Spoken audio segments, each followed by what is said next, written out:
The wind screamed across the frozen wasteland.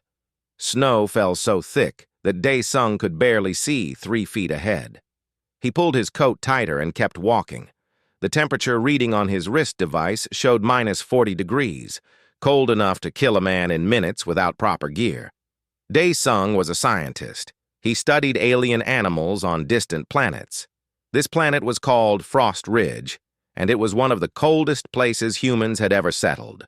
Most alien species thought humans were crazy for living here. Maybe they were right. His scanner beeped. Something was out there in the snow, something big, something warm. The readings showed it was alive but not moving much. Dae-sung changed direction and headed toward the signal. He found it lying in a drift of red-stained snow. It was a wolf, but not like any wolf from Earth. This creature was massive, easily the size of a small car. Its fur was silver-white, perfect camouflage in the snow. Blood matted its side, dark and wet. A piece of twisted metal stuck out from its ribs, probably from a crashed drone or satellite. The wolf's eyes opened. They were gold, bright, intelligent gold. They locked onto Dae-sung with an intensity that made his breath catch. The animal's lips pulled back, showing teeth as long as his fingers. A low growl rumbled from its chest. Dae-sung should have run. He knew what these wolves were. Calith wolves, the most dangerous predators on Frost Ridge. They hunted in packs. They killed without mercy. The Galactic Council had warned all species to stay away from them. 3 alien expeditions had been wiped out trying to study these creatures. But Dae-sung did not run. He saw something in those golden eyes. Not just rage or fear. He saw pain. He saw desperation. He saw a living creature that did not want to die alone in the snow. "Easy there," Dae-sung said softly. He knew the wolf could not understand his words, but maybe it would understand his tone. "I am not going to hurt you." He took a step closer. The wolf growled louder. Its muscles tensed like it might try to stand and fight, but it was too weak, too hurt. It could only watch as Dae-sung knelt in the snow beside it. "I am going to help you," Dae-sung whispered. His hands shook as he opened his medical kit. Not from the cold, from fear. If the wolf decided to bite him, there was nothing he could do. One snap of those jaws and he would be dead. He pulled out a syringe filled with sedative. The dosage was meant for creatures this size. He had studied Calith wolf biology from a distance. Now he hoped his research was correct. He pressed the needle into the wolf's shoulder and pushed the plunger. The wolf whimpered. The sound was so unexpected that Dae-sung almost dropped the syringe. Such a huge, dangerous creature, making a sound of pain that reminded him of a puppy. "I know," he said gently. "I know it hurts. Just wait. It will get better." The sedative took effect quickly. The wolf's breathing slowed. Its eyes remained open, but the tension left its body. Now Dae-sung could work. He examined the wound. The metal shard had gone deep, but had missed the vital organs. Lucky. He pulled out his tools. First, he had to remove the shard. He gripped it firmly and pulled. It came out with a wet sound. Blood flowed faster.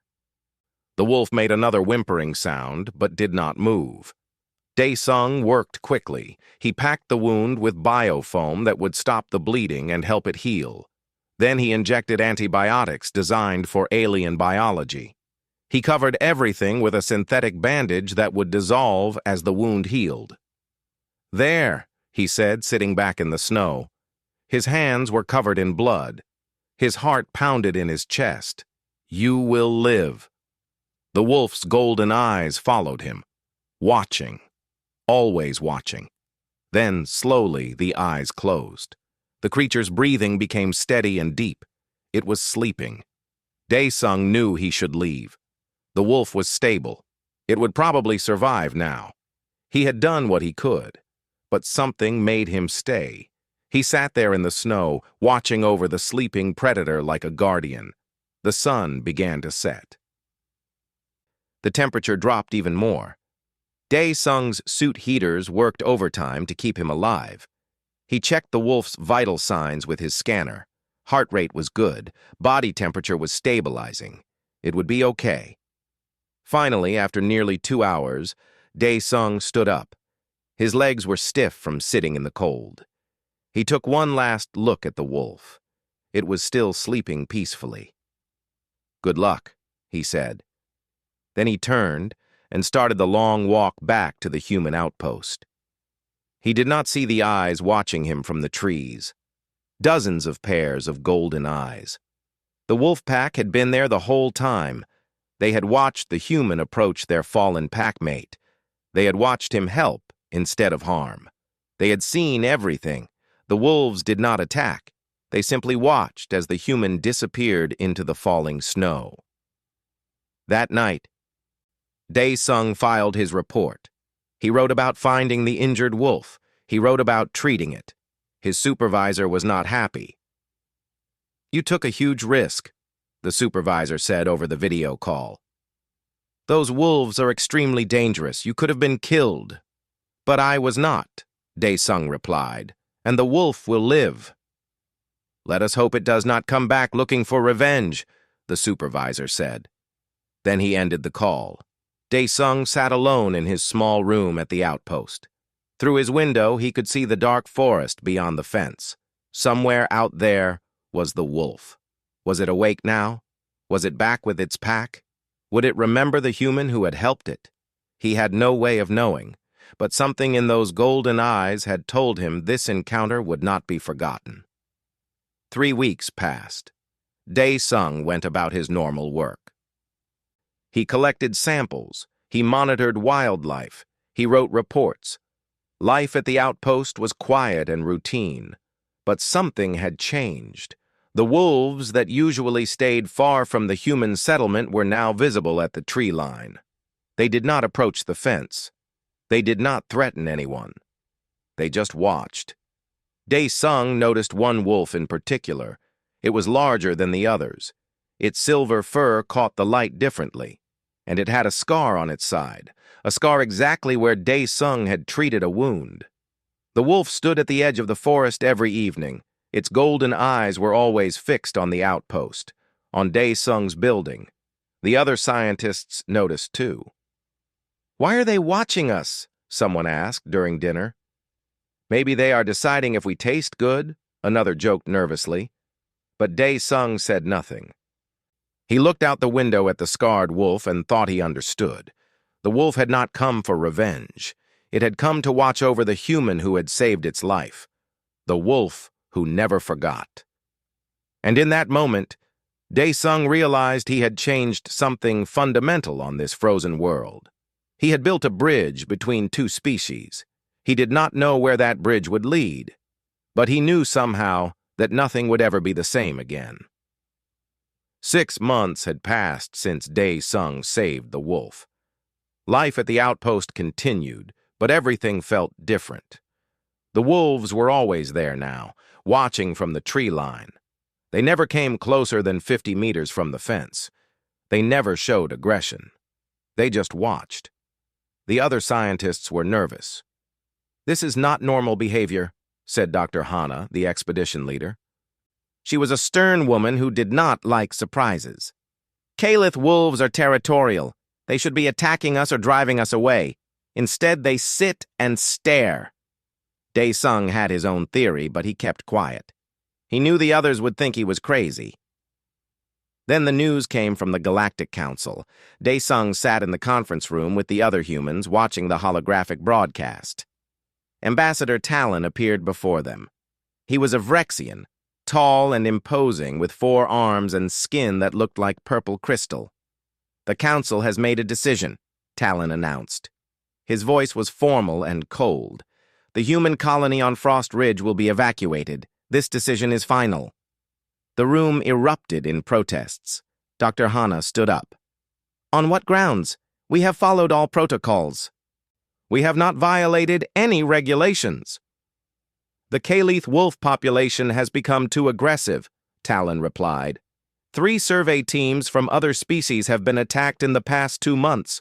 2 resulted in fatalities. The Council cannot allow humans to remain in such danger. But we have had no attacks, Hana argued. Our people are safe. You have been fortunate, Talon said, but fortune does not last forever. The evacuation will begin in 30 days. The transmission ended. The room fell into stunned silence. 30 days. Then they would have to leave Frost Ridge forever. Dae Sung felt a weight in his chest. This frozen world had become his home. He loved studying the wildlife here. He loved the harsh beauty of the endless snow, and he could not stop thinking about the scarred wolf that watched him every evening. That night, Dae Sung could not sleep. He stood at his window, looking out at the dark forest. The wolf was there. He could see its eyes reflecting the lights from the outpost, 2 golden points in the darkness. "I am sorry," Dae Sung whispered to the glass. "I do not think we will be neighbors much longer." The wolf did not move. It just watched, as it always did. 2 weeks later, the storm warnings came. A massive ice storm was moving toward the outpost. The weather satellites showed it was enormous. Wind speeds over 200 kilometers per hour. Temperature drops that could freeze metal. The kind of storm that could tear apart buildings. "Everyone to the shelter," Dr. Hana ordered. "Secure everything outside. Move." The scientists rushed to prepare. They brought equipment inside. They locked down the exterior doors. They activated the emergency generators. Dae Sung was helping secure the lab equipment when the alarms began to blare. "Motion sensors are going crazy," someone shouted from the security station. "Something is approaching the outpost." Dr. Hana ran to check the monitors. Her face went pale. "Get everyone inside now! The wolves are coming!" Dae Sung dropped what he was doing and ran to the window. His heart stopped. Wolves, hundreds of them, maybe thousands. They were pouring out of the forest, moving toward the outpost in a living wave of silver fur and golden eyes. The entire pack was coming. "They are going to attack!" someone screamed. "Get to the shelter!" Hana ordered. "Everyone down now!" But Dae Sung did not move. He pressed his face against the cold glass and watched. The wolves were not attacking. They were not throwing themselves at the fence or trying to break through. They were spreading out around the outpost in a wide circle. And then they sat down. All of them. Hundreds of massive predators, sitting in the snow, forming a living wall around the human settlement. "What are they doing?" Hana whispered. She had come back to stand beside Dae Sung. "I think," Dae Sung said slowly, "they are protecting us." "That is impossible." "Watch!" The storm hit like a hammer. The wind screamed. Snow flew so thick that visibility dropped to 0. The temperature plummeted.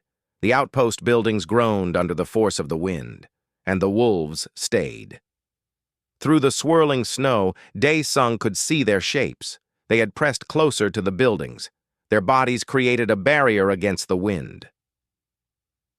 The worst of the storm was breaking against their living wall before it reached the outpost. Hour after hour, the wolves held their position.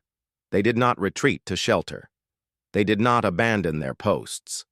They sat in the deadly cold and wind, shielding the humans from the storm's fury. Dae Sung stayed at the window all night, watching. He could see the scarred wolf among them. It was the closest to his building, sitting directly in the path of the wind. Its fur was coated in ice. But it did not move. Dawn finally came. The storm began to weaken. As the wind died down, the wolves slowly stood up. They shook the snow from their fur. They looked at the outpost one final time with those golden eyes. Then they simply walked away, back to the forest, back to their territory, as if they had just been taking an evening stroll. The humans emerged from their buildings in stunned silence. The outpost was intact, some minor damage but nothing serious. Without the wolves as a windbreak, The storm would have torn their settlement apart. Dr. Hana walked through the snow, examining the wolf tracks. They were everywhere, pressed deep into the ice. She knelt down and touched one with her gloved hand. "They saved us," she said quietly. "They actually saved us." Dae-sung walked to where the scarred wolf had been sitting. The snow there was packed down hard from its weight, and in the ice he saw something that made his throat tight. Blood. Just a few drops, frozen solid. The wolf had been injured by flying debris during the storm, but it had not moved from its post. "We need to contact the council," Hana said. She stood up, her expression determined. "This changes everything. The wolves are not attacking us. They are protecting us." 3 days later, they received a response from Ambassador Talon. His holographic image appeared in the conference room, but his expression was different now, less formal, more uncertain. "Your report is difficult to believe," Talon said. "Calith wolves protecting a human settlement? Such behavior has never been documented." "It happened," Hana replied firmly. "We have video evidence. We have multiple witness accounts. The wolves saved our outpost during the storm." "Even if this is true," Talon said slowly, "it does not change the council's decision. The evacuation will proceed. Perhaps the wolves were simply seeking shelter from the storm themselves." "They were not seeking shelter," Dae-sung spoke up.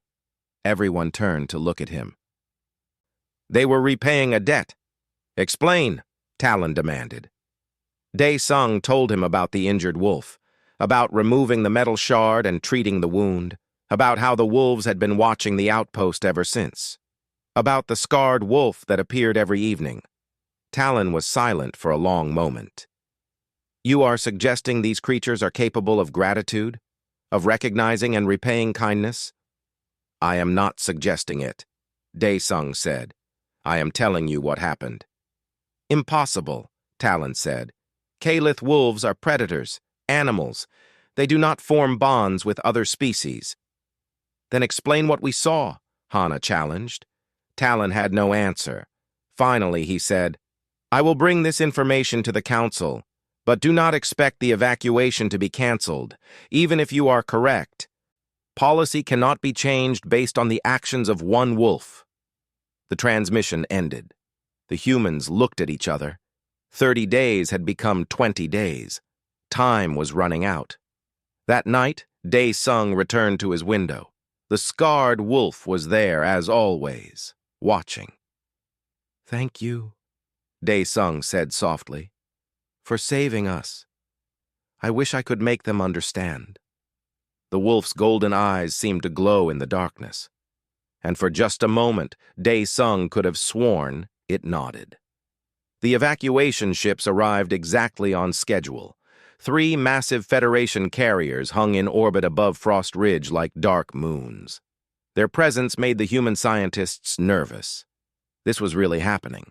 In just days, they would leave this world forever. Dae-sung packed his belongings slowly. Each item he placed in the storage container felt like saying goodbye. His research notes, his sample collection, the thermal coat that had kept him alive during his work outside, everything had to go. Through his window, he could see the scarred wolf at the tree line. It had been there more often lately, as if it sensed something was wrong. Dae-sung wondered if the wolf understood that the humans were leaving. Could it tell that this was goodbye? The first Federation shuttle landed outside the outpost perimeter. It was a massive transport, designed to carry people and cargo. When its ramp lowered, soldiers emerged first. Not human soldiers. These were Vrexian security forces, with their crystalline armor and energy weapons. Behind them came the dismantling crew. Engineers from a dozen different species, here to take apart the human outpost piece by piece. Everything would be loaded onto the ships and transported away. In a few weeks, there would be no sign humans had ever lived here. The crew chief was a Quellan, a small species with 4 eyes and 6 arms. He consulted a data pad and pointed at the closest building. Start with that structure, he ordered his team. Disconnect the power first, then begin removing the panels. The engineers moved toward the building with their tools. They got about 20 meters from the fence when the howling started. It came from everywhere at once, from the forest, from the hills, from the distant valleys. Thousands of voices raised in an eerie, haunting chorus. The sound made the hair on Dae-sung's neck stand up, even though he was inside. The Federation crew stopped. They looked around nervously. "What is that?" the Quellan crew chief asked. "Calith wolves," Dr. Hana answered. She had come out of the outpost to meet the Federation team. "They live here." "I know what they are," the Quellan snapped. "Why are they howling?" Before Hana could answer, the wolves appeared. They emerged from the trees in groups, moving with deadly grace. Dozens became hundreds, hundreds became thousands. They flowed across the snow like a silver tide, surrounding the entire area. The Federation soldiers raised their weapons. "Stay calm," their commander ordered. "Do not fire unless they attack." But the wolves were not attacking. They were positioning themselves between the Federation crew and the human outpost. They formed a living barrier, sitting in neat rows, their golden eyes fixed on the newcomers. The Quellan crew chief's 4 eyes widened. "They are blocking us." "Why are they blocking us?" "Because," Dae-sung said quietly, "they do not want us to leave." Ambassador Talon arrived within the hour. His personal shuttle landed near the first transport. He emerged with an escort of guards, his 4 arms gesturing in agitation as he surveyed the situation. "This is unacceptable," Talon announced. "By order of the Galactic Council, this evacuation will proceed. The wolves must disperse." The wolves did not move. They sat in perfect stillness, watching. Talon activated his translator and addressed the wall of wolves. "I am Ambassador Talon of the Galactic Federation. This world has been deemed unsafe for habitation. The humans must leave for their own protection. Stand aside." Nothing. No response. The wolves might as well have been stone statues. Talon's crystalline skin shifted colors in frustration. "Perhaps they do not understand. Commander, prepare to use non-lethal force to clear the area." "No!" Dae-sung pushed through the group of humans. "You cannot do that." "I can and I will," Talon replied coldly. "These are animals. They will be moved." "They are not just animals," Dae-sung argued. "They are intelligent. They understand more than you think." "Prove it." Dae-sung looked at the wall of wolves. His eyes found the scarred wolf sitting in the center of the formation. The wolf's golden eyes met his. "I will try," Dae-sung said. He walked toward the wolves. Behind him, someone gasped. Dr. Hana called out, "Dae-sung, wait!" But he did not stop. He approached the fence line, his heart pounding. The wolves watched him come. None of them moved. When he reached the fence, he opened the gate and stepped outside the safety of the outpost. Now there was nothing between him and hundreds of apex predators. The Federation soldiers aimed their weapons at the wolves, ready to fire if they attacked.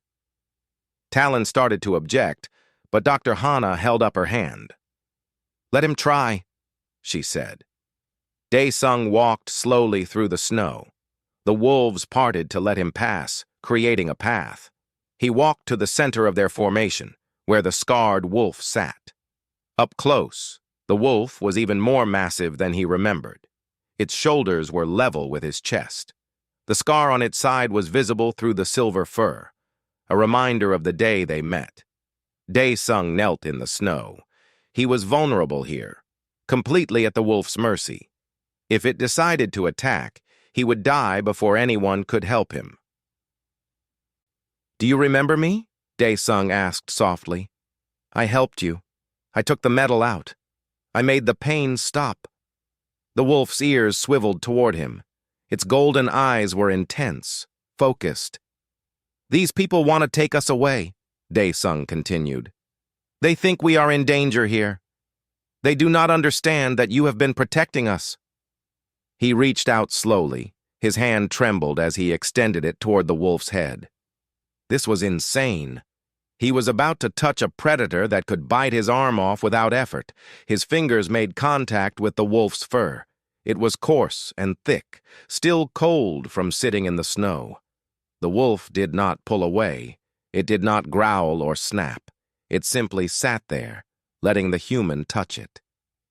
"Thank you," Dae-sung whispered, "for saving us during the storm, for watching over us all these months. I understand what you have been doing. I understand why you are here now."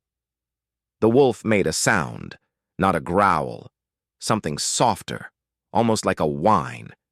Then it did something that made everyone watching gasp in shock. The wolf stood up and moved closer to Dae-sung. It pressed its massive head against his chest, right over his heart. The gesture was unmistakable: trust, affection, bond. Dae-sung wrapped his arms around the wolf's neck.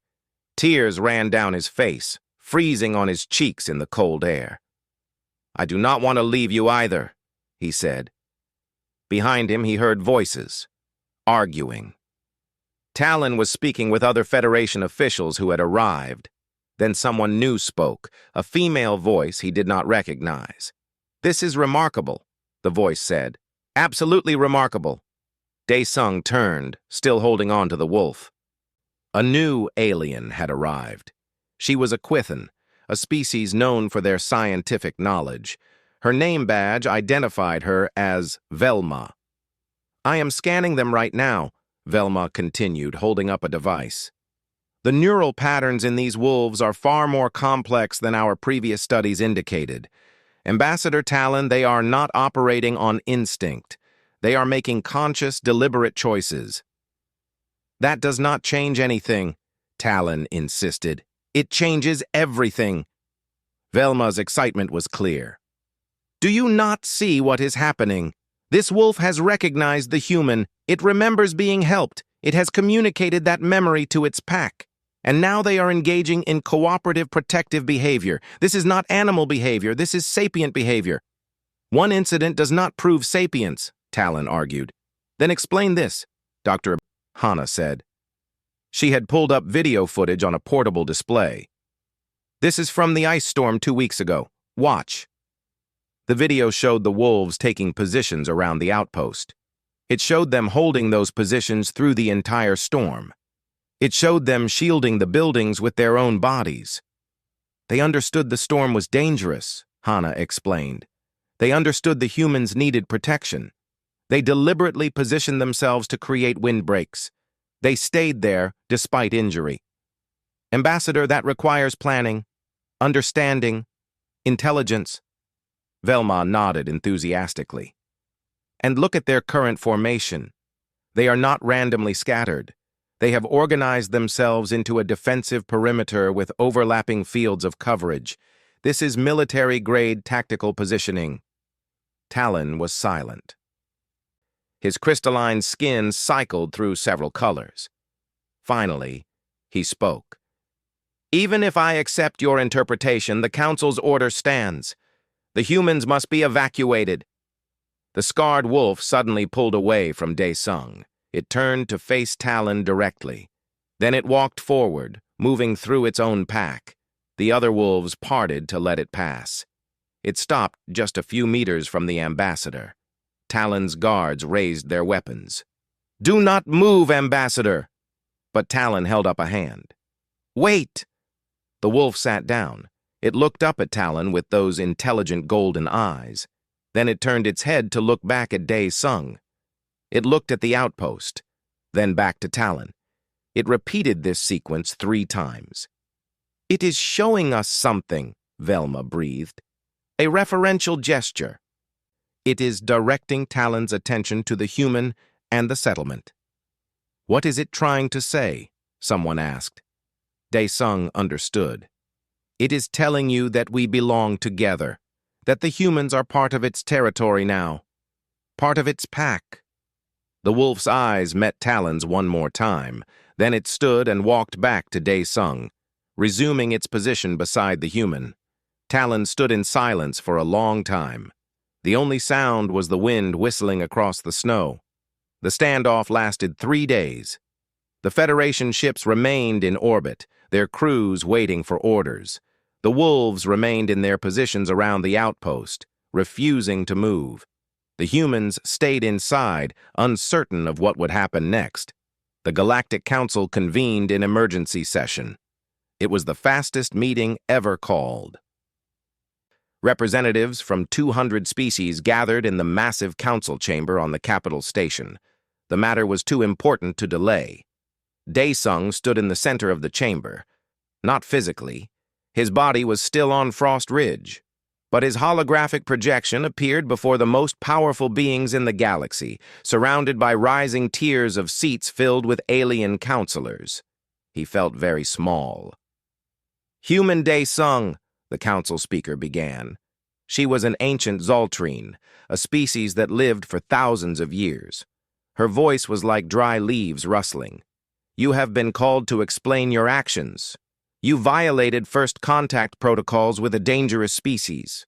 Your actions have created a diplomatic crisis. The council wishes to understand why. Daesung took a breath. His voice felt shaky when he spoke. I saw a living creature in pain. I helped it. That is all. That is all? Councillor Vrex rose from his seat. He was a Calorian, a warrior species with scales like black glass. Your help has resulted in thousands of predators refusing Federation authority. They have blocked a legal evacuation. They have threatened council personnel. They have not threatened anyone, Daesung corrected. They have simply refused to move. The difference is minor, Vrex snapped. They are in the way. They are preventing us from protecting your own people. Maybe we do not need protection, Daesung said quietly. The chamber erupted in noise. Counselors shouted in dozens of languages. The translator system struggled to keep up. The speaker raised her hand for silence. Explain yourself, she commanded. Daesung pulled up a holographic display. It showed the video from the ice storm. This was 2 weeks ago. A storm that should have destroyed our outpost. But it did not, because the wolves protected us. The chamber watched in silence as the video played. It showed the wolves taking positions, holding those positions through the deadly wind and cold, shielding the human buildings with their own bodies. They were not seeking shelter, Daesung continued. They were giving shelter to us. They stayed in the storm when they could have retreated to safety. Some of them were injured by flying debris, but they did not abandon their posts. A single incident, Vrex argued. Perhaps they were confused. Perhaps they thought the buildings would provide them protection. Then how do you explain their current behavior? Dr. Hana's voice joined the session. Her hologram appeared beside Daesung. They are maintaining a defensive formation around our settlement. They have organized themselves with precision. They are communicating with each other through calls and body language. This is not confusion. This is cooperation. Velma spoke next. Counselors, I have been studying the wolves for 3 days now. My scans show neural activity consistent with higher reasoning. They are making complex decisions. They are planning. They are showing what we would classify as strategic thinking. You are suggesting they are intelligent? The speaker asked. I am suggesting they are more than we thought, Velma replied carefully. The question is not whether they are smart enough to make plans. The question is whether they are capable of recognizing moral obligations. And the evidence suggests they are. Impossible, Vrex said. They are predators. They kill for food. They show no mercy to their prey. Neither do humans, Daesung pointed out. We also kill for food. Does that make us incapable of compassion? The chamber went very quiet. The Calith wolves remember that I helped one of them, Daesung continued. They remember that I chose to heal instead of harm, and they have responded by protecting us, by including us in their territory, by treating us as part of their pack. Is that not exactly the kind of behavior we would expect from an intelligent species? Counselor Vrex's scales rippled with agitation. Your words are pretty, human, but they do not change facts. The wolves have attacked other expeditions. 3 survey teams have been killed. How do you explain that? I cannot speak for what happened to other expeditions, Daesung admitted, but I can tell you what did not happen to us. We were not attacked. We were protected. The difference is that we showed them respect. We showed them kindness. Maybe the other expeditions did not. Are you suggesting those deaths were justified? Vrex's voice was dangerous now. No, Daesung said firmly. I am suggesting that maybe we need to change how we approach them. We assumed they were just animals. We treated them like obstacles. But what if they are more than that? What if they are a people? The word hung in the air. People. It was a loaded term in the Galactic Council. It meant sapience, rights, protection under Federation law. That is a serious claim, the speaker said slowly. To classify a species as people requires extensive evidence. Then let us gather that evidence, Velma urged. Do not evacuate the humans. Let us stay. Let us study the wolves properly. Let us see what they are truly capable of. And if they prove dangerous, Vrex demanded. Then we will leave, Dr. Hana said. But give us a chance to understand them first. Give them a chance to show us what they can be. The council debated for hours. Daesung's hologram flickered occasionally as the transmission wavered. He stood there, listening to 200 species argue about the fate of his home. Finally, Counselor Vrex himself stood. I will make you an offer, human. I will come to your frozen world. I will meet your wolves. I will look at the evidence myself. If I am not convinced they deserve protection, the evacuation will proceed.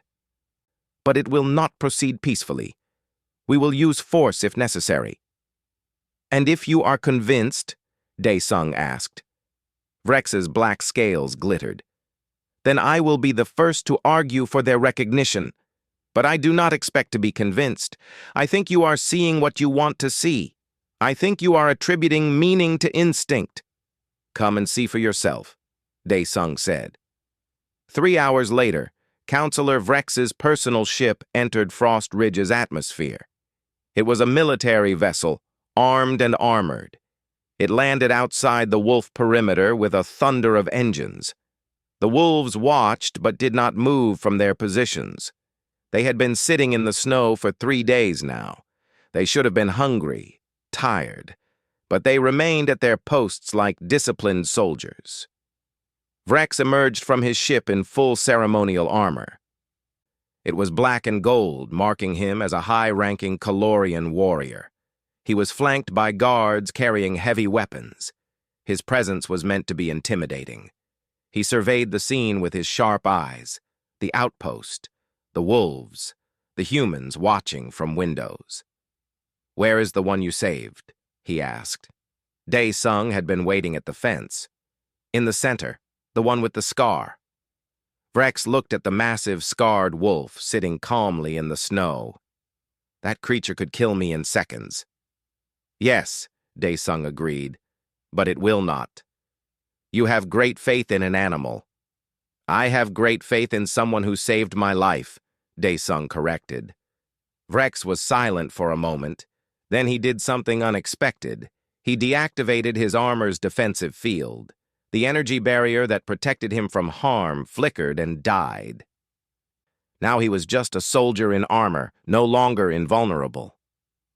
If I die, the evacuation proceeds immediately, Vrex told his guards. Understood? Counselor, please reconsider. Those are my orders. Vrex cut them off. Then he walked toward the wolves. The wolves watched him approach. Some of them stood, their hackles raised. They did not like this armored stranger, but they did not attack. They waited. Vrex walked until he stood before the scarred wolf. He was tall for his species, but the wolf sitting down was still almost at eye level with him. For a long moment, they simply looked at each other. Then Vrex did something that shocked everyone watching. He knelt. He lowered himself to the snow, placing himself in a vulnerable position. In Calorian culture, this was a gesture of respect, of acknowledging a worthy opponent.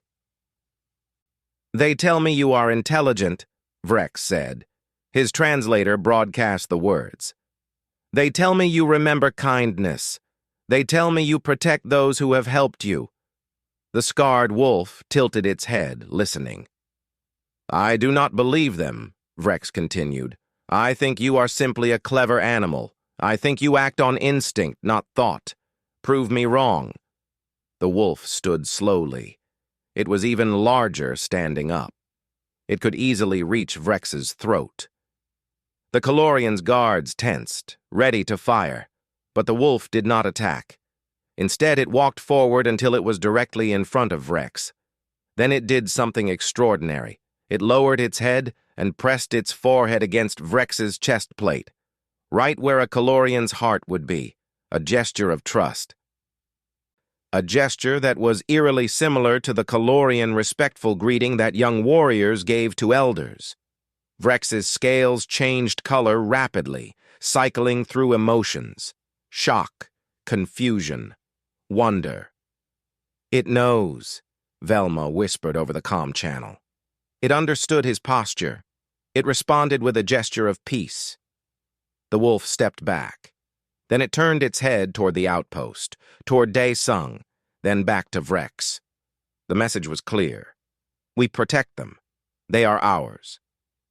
Vrex stood slowly. His scales had settled into a deep blue, the Calorian color for respect. "I was wrong," he said quietly. Counselor Vrex's voice echoed across the open comm channel to the Galactic Council. Every counselor could hear him. Every human on Frost Ridge could hear him. His words would change everything. "I was wrong," Vrex repeated louder this time. "The Calith wolves are not simply animals. They are a people." The reaction from the council was immediate and chaotic. Counselors shouted questions. Translators struggled to keep up with dozens of languages. The speaker had to call for order 3 times before the chamber quieted. "Counselor Vrex," the speaker said carefully, "you understand what you are saying? To classify a species as people is not a decision made lightly." "I understand perfectly," Vrex replied. His hand rested on the scarred wolf's head. The gesture was gentle, almost protective. "This creature understood my posture. It responded with a gesture of peace that mirrors my own species' traditions. Either it is the smartest animal in the galaxy, or it is capable of reading social cues and responding appropriately. That requires reasoning, understanding, intelligence." Velma's voice joined in. "Counselors, I have 3 days of data to support this. The wolves have demonstrated planning, cooperation, tactical thinking, and what appears to be moral reasoning. They distinguish between threat and ally. They remember past interactions and base their behavior on those memories. They engage in what we would call reciprocal altruism."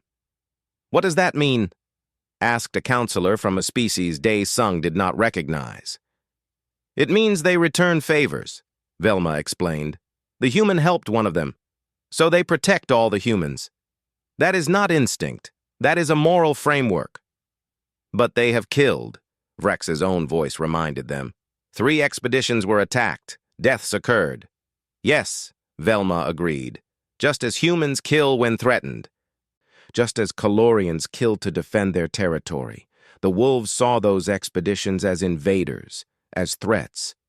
But they saw the humans differently because the humans showed them compassion first." The speaker was quiet for a long moment. "What are you proposing, Counselor Vrex?" "Cancel the evacuation," Vrex said firmly. "Designate Frost Ridge as the first joint settlement between humans and Calith wolves. Allow them to show us what they are capable of. Allow us to learn from them. And if violence occurs, then we will deal with it as we would deal with violence between any 2 intelligent species," Vrex replied, "with investigation, mediation, and justice, not with wholesale evacuation." The vote took 6 hours. It was one of the longest debates in council history. But finally, the decision was made. The evacuation was canceled. Frost Ridge would remain a human colony, and the Calith wolves would be granted provisional status as a protected species pending further study. When the announcement came, the humans at the outpost erupted in celebration. Dr. Hana actually cried. The other scientists hugged each other, laughing with relief. Dae-sung walked out to the fence. The wolves were still there, maintaining their positions. The scarred wolf saw him coming and stood up. "We can stay," Dae-sung called out. "They are letting us stay." The scarred wolf tilted its head. Dae-sung knew it could not understand the words, but maybe it understood the emotion, the relief, the joy. The wolf threw back its head and howled. The sound was long and triumphant. Within seconds, the entire pack joined in. Thousands of voices raised together in a chorus that echoed across the frozen landscape. It sounded like victory. The following months changed everything. Scientists from across the galaxy came to Frost Ridge to study the wolves, not as animals, but as potential equals. The wolves tolerated the attention, though they remained cautious around most species. But with humans, they were different. They allowed humans to walk among them, to study them up close, to touch them. The bond that had started with one act of kindness had grown into something larger. Dae-sung became the unofficial liaison between humans and wolves. He spent hours each day with the pack, learning their behaviors. They communicated through howls, body language, and scent marking. It was not language as humans understood it, but it was sophisticated, complex, meaningful. The scarred wolf stayed close to Dae-sung during these studies. Other scientists noticed and began calling it Biol, which meant star in Korean. The name fit. The wolf was special, remarkable, a bridge between two species. One day, Velma approached Dae-sung with exciting news. "We have decoded part of their communication system," she said, her multifaceted eyes gleaming. "The wolves have specific calls for different situations. Danger, food, territory. But they also have calls that seem to indicate specific individuals." "You mean they have names?" Dae-sung asked. "Not quite, but they have identifiers, ways to refer to each other, and they have one for you." She played a recording.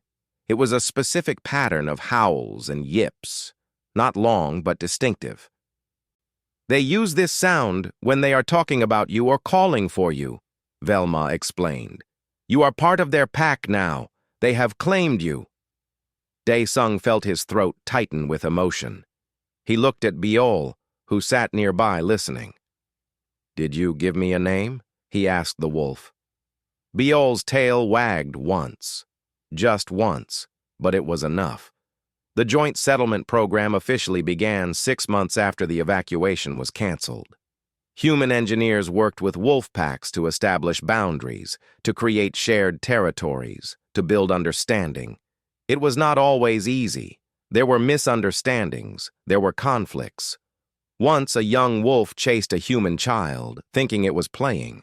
The child's parents were terrified, but Biol intervened, correcting the young wolf's behavior with a sharp bark and a nip to its ear. The message was clear. The humans were not prey. They were pack, and pack members protected each other. Slowly, other species began to take notice. If humans could build bonds with one of the most dangerous predators in the galaxy, what else was possible? The incident at Frost Ridge became famous. It was taught in schools. It was studied by diplomats. It became a symbol of what cooperation could achieve. A year after that day in the snow when Dae-sung saved a dying wolf, the Galactic Council officially recognized the Calith wolves as a sapient species. They were granted full rights under Federation law. They were given representation in the Council. They were no longer animals to be feared, but people to be respected. The first Calith ambassador to the Council was, naturally, from the Frost Ridge pack. The wolf chosen for the honor was large and scarred, with silver fur and golden eyes. Biol stood before the council chamber, not as a hologram but in person. The council had built a special chamber for non-speaking species with translators that could interpret body language and vocalizations. Dae Sung stood beside Biol as a cultural advisor. He placed his hand on the wolf's head, and Biol leaned into the touch. "Members of the council," the speaker began, "we welcome the first representative of the Kalith people. This is a historic moment." Biol looked around the chamber at the hundreds of alien faces. Then the wolf did something unexpected. It walked forward, away from Dae Sung, and sat in the center of the floor. It looked up at the counselors and howled. Not a short howl, not a call of danger or warning. This was something else, something deep and complex that went on for nearly a minute. The translators worked frantically to interpret. When Biol finished, text appeared on screens throughout the chamber. "We remember. We were alone in the cold and dying. One human stopped to help when he could have walked away. That act of kindness saved more than one life. It saved our understanding of what others could be. We thought all outsiders were threats. We thought all strangers meant harm. But the human showed us we were wrong. He showed us that compassion exists beyond species, beyond language, beyond difference. We will never forget what he did, and we will never stop protecting those who show us the same kindness he showed. This is our promise. This is our bond. We are Kalith. We remember." Silence filled the chamber.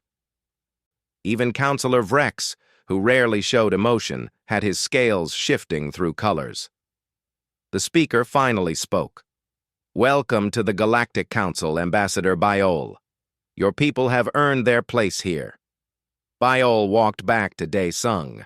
The wolf sat beside him, and the human rested his hand on its head again. Together, they faced the council, human and wolf, two species that should have been enemies, now standing as friends. That night, back on Frost Ridge, Dae Sung stood at his usual window. The stars were bright in the clear sky. The temperature was -30, but his room was warm. Biol was outside, as always, but now there were others with the wolf. Young wolves, barely more than pups, playing in the snow near the fence. Human children were inside the fence, watching and laughing at the wolves' antics. A new generation was growing up together, learning to trust each other, building something that had never existed before. Dr. Hana came to stand beside Dae Sung. "Do you ever think about that day?" she asked quietly. "The day you found Biol in the snow?" "Every day," Dae Sung replied. "Do you regret it? All the trouble it caused? The crisis with the council?" Dae Sung watched Biol play with the young wolves. The scarred wolf tackled one of the pups gently, and it yipped with joy. "No," he said. "I do not regret it at all." "Why did you do it?" Hana asked. "You knew how dangerous the wolves were. You knew you could have been killed. So why risk it?" Dae Sung was quiet for a moment. Then he smiled. "Because I looked into those golden eyes and saw someone who did not want to die alone, and I could not walk away from that. I could not leave someone suffering when I had the power to help." "It was just compassion?" Hana asked. "That's simple." "That's simple," Dae Sung agreed. "Sometimes the most important things are simple." Biol must have sensed Dae Sung watching because the wolf looked up at the window. Their eyes met through the glass. The wolf's tail wagged. "You know what the amazing part is?" Hana said. "The council keeps asking how you knew the wolves would respond to kindness, how you predicted this outcome." "I did not predict anything," Dae Sung said. "I just hoped. I hoped that if I showed compassion, it would be recognized. I hoped that kindness would matter." "And it did." "Yes," Dae Sung agreed. "It did." Outside, Biol howled once. It was picked up by the other wolves. The sound spread across Frost Ridge, carried by hundreds of voices. It was not a call of danger or territory. It was something else. It was the sound of family, of pack, of belonging. Dae Sung closed his eyes and listened to the song. This frozen world at the edge of the galaxy had become home, not just for humans, not just for wolves, but for both, together. All because one man chose to stop and help a dying wolf in the snow, and because that wolf never forgot.